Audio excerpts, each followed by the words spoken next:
Chers étudiants, bonjour et bienvenue dans ce nouveau numéro du Flash Juris organisé par Subbaro.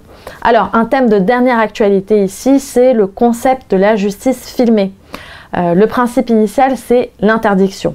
L'interdiction d'enregistrement d'une audience. Donc, pas de prise de vue, ni d'enregistrement par dictaphone, ni même de photographie. Ce principe est tiré de la loi du 6 décembre 1954 qui est venue modifier l'article 39 de la loi du 29 juillet 1881 sur la liberté de la presse. L'article 1er dispose « Pendant le cours des débats et à l'intérieur des salles d'audience des tribunaux administratifs ou judiciaires, l'emploi de tout appareil d'enregistrement sonore, caméra de télévision ou de cinéma est interdit. Sauf autorisation donnée à titre exceptionnel par le garde des Sceaux. La même interdiction est applicable à l'emploi des appareils photo. » De nombreuses raisons ont dû conduire le législateur à interdire les caméras dans les salles d'audience assez tôt. La protection de la défense d'une part, le législateur a certainement aussi voulu éviter de troubler la tranquillité des débats. Et puis, dans des affaires médiatiques, l'avocat risquerait de plaider pour la caméra et non pour le juge. Mais c'est surtout pour un souci d'impartialité des juges. Effectivement, on imagine des images tirées de procès en cours qui seraient extraites, interprétées à la discrétion des médias, rendues publiques. Elles pourraient avoir une influence assez efficace sur l'intime conviction des jurés. Oui, mais pourtant, on pourrait dire qu'il existe, qu'on a déjà vu dans des reportages, dans des documentaires ou dans des journaux télévisés, des images d'audience. Effectivement, ces images ont dû être prises avec l'accord des présents, mais sont quand même en totale contradiction avec la loi. Est-ce qu'il existe des exceptions à ce principe? Oui. La loi Badinter du 11 juillet 1985, tendant à la constitution d'archives de la justice, permet d'enregistrer une audience dans le seul but de conserver une trace historique de celle-ci. Ainsi, le film en question ne pourra pas être visionné pendant 20 ans, sauf autorisation du ministre de la Justice ou de la Culture, et ne pourra pas être reproduit pendant 50 ans, là encore, sauf procédure exceptionnelle.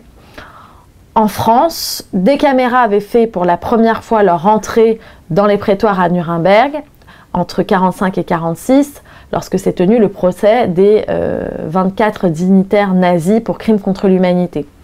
En 35 ans, seuls 12 procès ont fait l'objet d'un enregistrement historique. Il s'agit des procès de Paul Touvier, 1994, et Maurice Papon, 1997-1998, pour crimes contre l'humanité sous l'occupation. Le procès Forisson, de 2007. Le procès de l'ex-junte chilienne en 2010. Les 3 procès de l'explosion en 2001 de l'usine AZF à Toulouse. Les procès liés au génocide rwandais. Ces derniers procès, en première instance comme en appel, ont également été filmés. Plus récemment et sur sollicitation du parquet national antiterroriste, le premier président de la Cour d'appel de Paris a autorisé l'enregistrement du procès historique des attentats de janvier 2015. Toutefois, les images ne sont pas diffusées en direct et sont conservées par les archives nationales. En dehors de ces cas, le principe de l'interdiction est donc tenu. Toutefois, lors d'une interview donnée au journal Le Parisien, le garde des Sceaux a énoncé l'une de ses propositions qui consiste à rendre les débats publics avec une justice qui soit, je cite, désormais totalement filmée et diffusée, selon lui, la justice devant se montrer aux Français. Quel est l'objectif de cette proposition? Très simple, montrer la complexité des cas traités et améliorer la compréhension des décisions de justice. La publicité constituant, pour lui, une garantie démocratique. Mais concrètement, on se demande s'il s'agira de filmer l'ensemble des audiences, quelles seraient les modalités en cas de nécessaire confidentialité par exemple.